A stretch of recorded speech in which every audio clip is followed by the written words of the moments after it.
Elon Musk ametutendea jambo jema. Elon Musk, kama kweli ni mwana alizaliwa Afrika, basi alizaliwa Afrika, kwa sababu yeye ameonyesha kwamba hizi hela zilikuwa zinaliwa huko zilizo nyingi,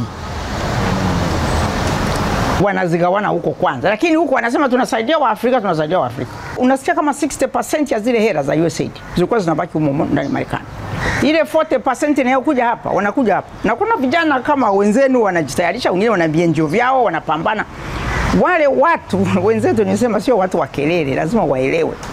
Wakiona KNGO kinakuja hapa, kinaanza kufanya kazi vizuri, kinaweza labda kuanza kupata hela moja kwa moja bila kupitia kwa madalali wanaozifuata sasa huko. Yaani ile 40% inayoletwa huku, unakuta makampuni yao ndio yako hapa.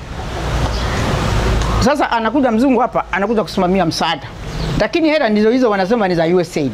Kwa hiyo misaada hii ilikuwa haitufikii.